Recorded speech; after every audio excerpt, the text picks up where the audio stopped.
Robert Stout is the artist commissioned to create a work of art to adorn the R.V. Heiser Natural Sciences Complex.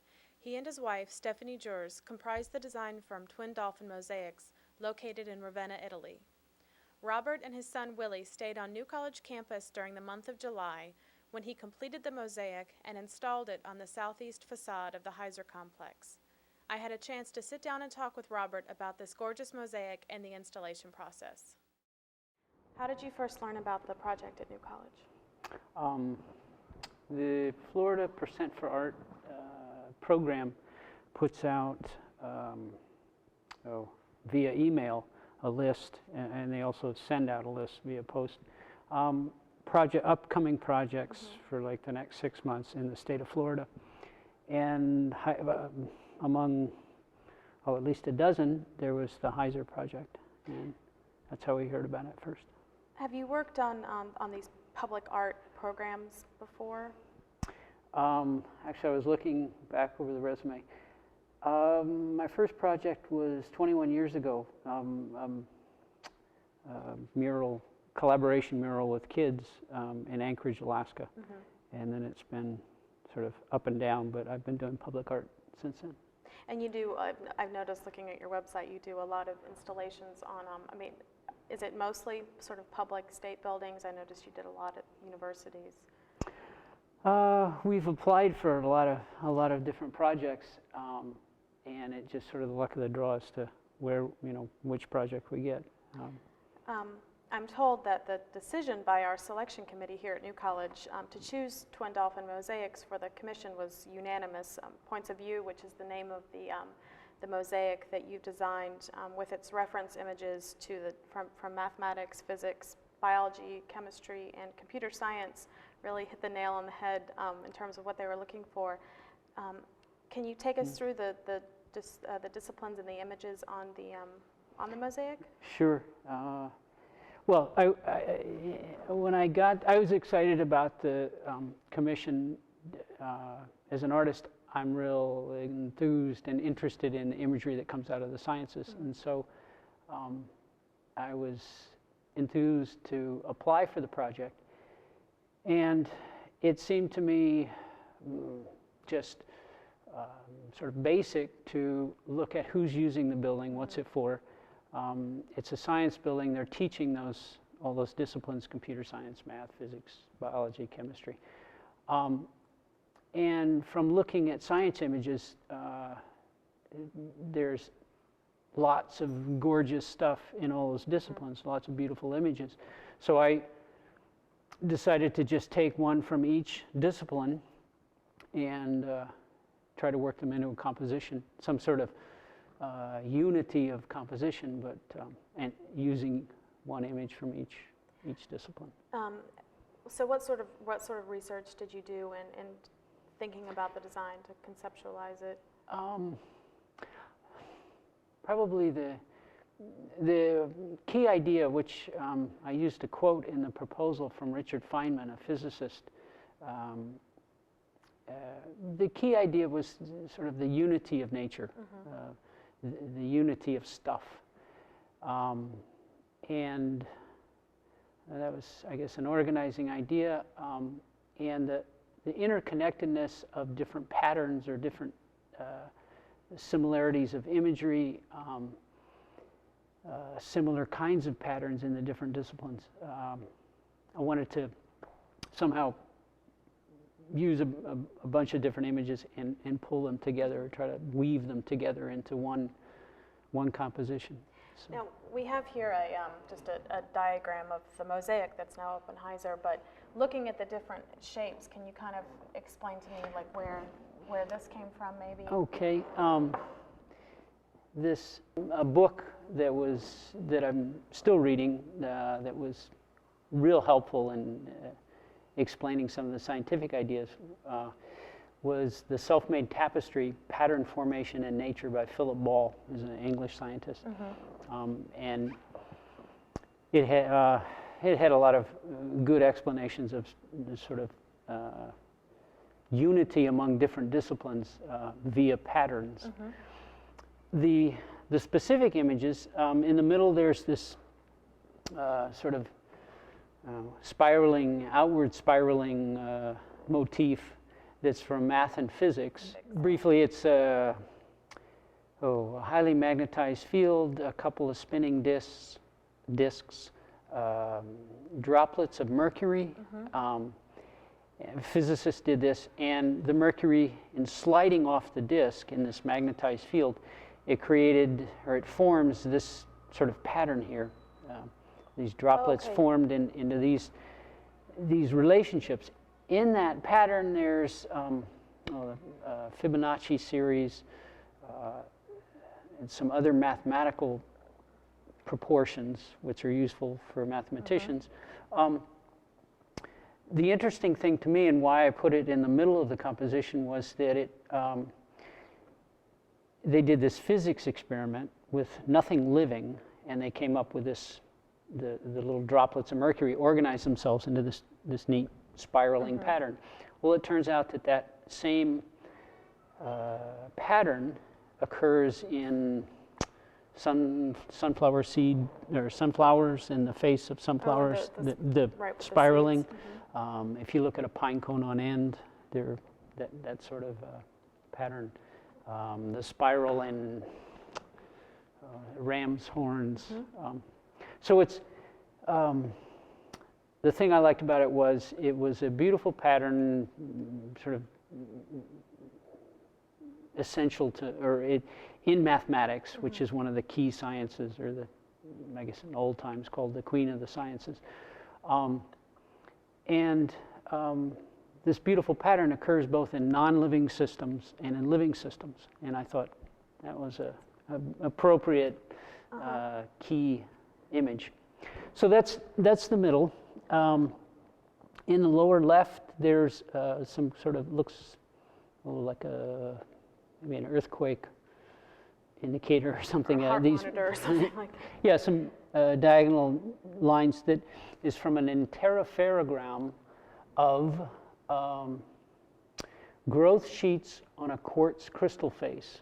So we're looking at these very, very small strata on a quartz crystal, and that's for chemistry. This in the upper left, these kind of molecule-looking things, is from a buckyball, a synthesized carbon molecule that's been a synthetic carbon molecule that I think it has 60 faces. It's considered a perfect sort of shape, and it's been distorted via computer science into a hyperbolic space, which is some sort of plotted mathematical space, if I'm correct. And that's this pattern, which sort of bleeds over into some of these other designs. And in composing this, I had these the different images sort of repeat or bleed into the other areas. In the lower right, there's these nice swirls that are in the mosaic. They're done with glass, and those are from vortex formation and periodic flow from fluid mechanics and physics. The upper right corner, there's some nice spirals, and those are from biology, and it's a slime mold colony that somehow when the cells sense in the environment I don't know whether it's a positive or negative stimulus, but they sense something in the environment, and they organize themselves into these beautiful spirals. So and that's biology. The sort of circular spiral design was at the center of it, and it sort of informs the. Did you use that sort of spiral motif to come up with the? Actually, there's one other I didn't mention. The overall composition. There's some sort of pinwheely looking things, although the whole thing is sort of formal and framed off to fit, hopefully, the building, the site. But these gaps and these sort of spiraling things, I wanted to show or kind of allude to, or visually, metaphorically, there's the pieces, there's gaps in the sciences. We're still scientists are still figuring things out, understanding things. So we're, piece by piece, we're trying to get this puzzle to get this final, or at least an end point of a real beautiful vision of what No, nature is. I like that. So you include absence to, I mean, it's Yeah, sort of there's- representative of the academic, search would be. Yeah, yeah. There has to be something There's- left there- yet It's to not learn. all fixed. It's Right. not done. There's work to do. Well, you obviously have an interest enough to, to know to look for these things. Do you or your wife have a scientific background? Not a whit, nothing. My background is fine art. I went to a San Francisco Art Institute, fine art school, got a degree painting and drawing, and then got an MA in fine art at University of New Mexico. And it's just an interest over the years, just reading on my own, just self-taught and science for the layman. But I don't have nothing in scientific in my background. So when you were thinking about the design, I guess you'd seen photographs of Heiser and you sort of knew the rough dimensions of the space. Yeah, in the prospectus, they send out, the budget, the sites. There's usually 2, 3, 4 sites that the committee is looking for, and sometimes some guidelines in terms of, they're looking for an exterior sculpture, they're looking for wall pieces, they're looking for an interior, they have a lot of, they want stained glass. So there's some real specific guidelines. What were your first thoughts when you saw the space for the building? Did this immediately come to mind, or did you? Well, it was a mosaic would work there. Yeah. Well, obviously, because that's what you do. So. In looking at proposals, we look at a lot of them, and it's sort of like, well, they really want sculpture, or a sculpture is only appropriate for that. So you winnow it down in terms of looking at the proposal. Heiser, not only did I initially really like the idea of doing a piece for a science building in a university, in a university setting, but it was, it's like, a mosaic would work there. So. How did you, what can you tell us about the materials that you used? Do you use the same materials for all of your mosaics, or do you tailor it to the specific project? Well, the only thing that changes, like on this project, pretty strong stainless steel frames and a very lightweight substrate in order to ship it in, to put it up on the wall. But the mosaic materials are pretty much the same. And we use solid body porcelains, mostly from France, from a company called Briard, because they have a really nice color range. The solid body porcelains and glass are the Italian glass, glass smalty that they use in ancient mosaics. Those are consistent.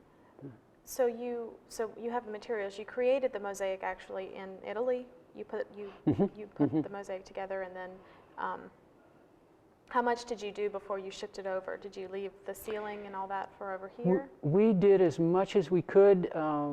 We had it in the frames, epoxied, the substrate epoxied to the frames. All our tiling cemented down. The only thing we didn't do was grout them, seal them, and of course install them. But otherwise, they were pretty much complete. What materials did you actually have to bring with you? Did you have to bring a lot of lots of energy? Lots of energy. No, the grout is commercial grout. So there was very. I brought my repair kit. I will leave now that it's up. There's I have some extra tile of all the colors that we used and some glass samples, so in case something happens that you can replace a piece. But there was, my trowel and my grouting float, and that's it. As far as, like you said, you're leaving us with some extra pieces. How do you expect the mosaic to weather? Will it age or? No, it should last for hundreds of years. It's not going to fade. It's been sealed, and the sealant is only for the grout, is to keep water and grease out of the grout. The tiles and the glass, the colors aren't going to fade. There's really nothing, it's on the wall, it's up out of reach. you know, it should last and last and last. Stainless steel frames and an inert, non-rusting substrate. So there's nothing to rust, and there's nothing to be damaged really by the sun. Is there any maintenance that we will do in the coming years or decades? You could probably once in a while just clean it with water. You could power wash it. The only thing I was thinking, the only thing that will happen is it'll probably get some dust or bird dew. And just wash it. You know, it's tile. It's very strong, so minimal maintenance. If the rain keeps up like it's been, then we won't need to wash it too often. I mean, the weather has created some difficulties for you. Did it create a big challenge? Are there any other big snags that you ran into? No. Actually, I mean, I allowed a couple extra, you know, in planning this and flying over and having this window to install the thing. Definitely, you want to allow some extra days for whether your child gets sick or there's rain delays or something. And I had heard from Pamela Sumner, who was the liaison on the project between the university and the artists in Italy. She had said, you know, there's going to be rain and there's going to be afternoon storms. So. Yeah. Well, your wife, who is now stateside, correct? She's on the West Coast doing an installation. Will she ever get to see points of view in place? I think so. Well, I would love to come back with her and my other son and Willie again and visit. I enjoyed Sarasota and New College a lot. It's a very nice place. And I would like to see more of the environs of Sarasota. I did hear that Willie visited our admissions office and took a tour. Is he considering New College in his college plans, or is he just taking I think advantage? probably his parents are like, hey, look at New College. Yeah. He's still he's in his third year of 5 years of high school in Italy. Okay. And so, but we are thinking of university colleges in the United States. So we're beginning to sort of think about. Do you and your wife plan on staying in Italy for a long time, or?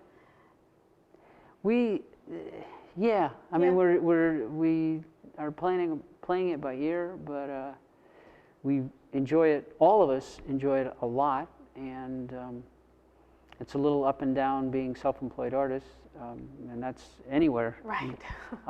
But we enjoy our life in Ravenna, and the kids enjoy their lives a lot, and so we'll be staying there.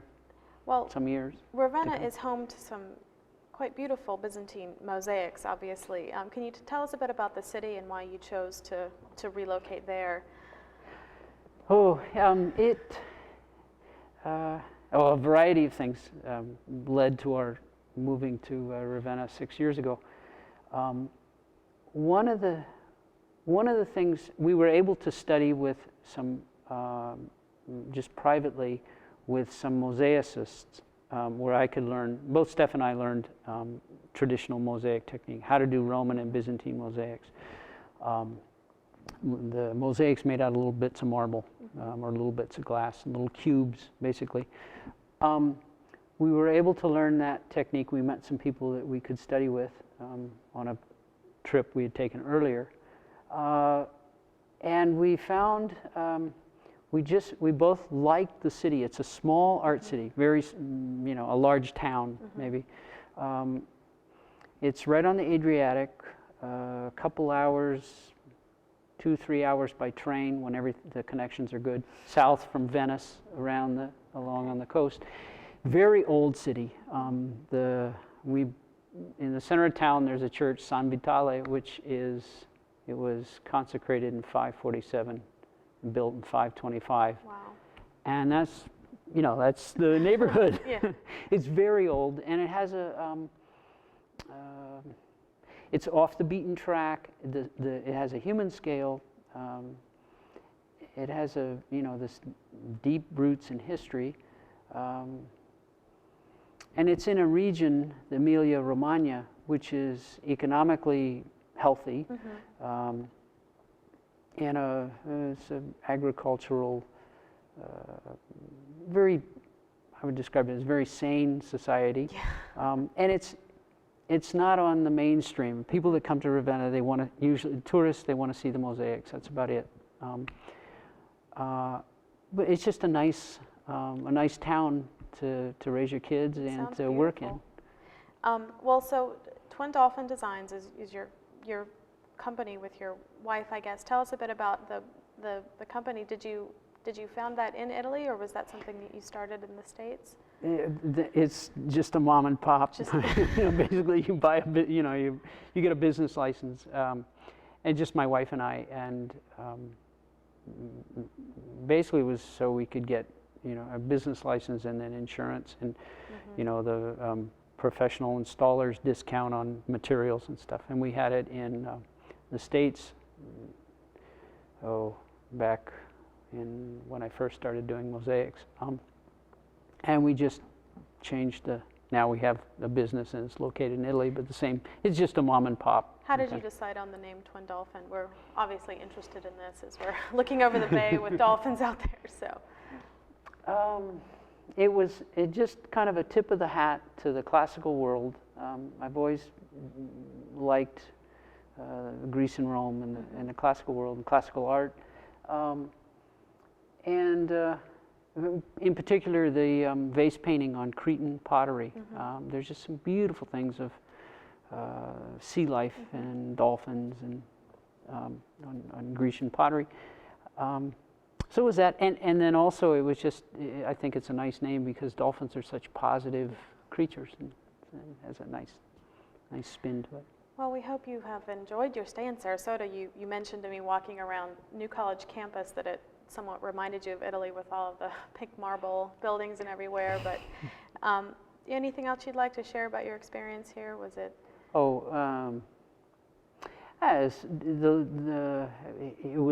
It was an honor, really. It was a pleasure and honor to do the piece. I'm real enthused about it. I'm pleased with it now that it's up, and I can see what it looks like finally. A thank you to the community of New College in Sarasota for being very hospitable and helpful. And, well, I know that I can thank you on our behalf and also on behalf of our New College community. We will definitely be enjoying this beautiful mosaic for, like you say now, hundreds of years. And thanks for talking to me. Oh, my pleasure. Okay.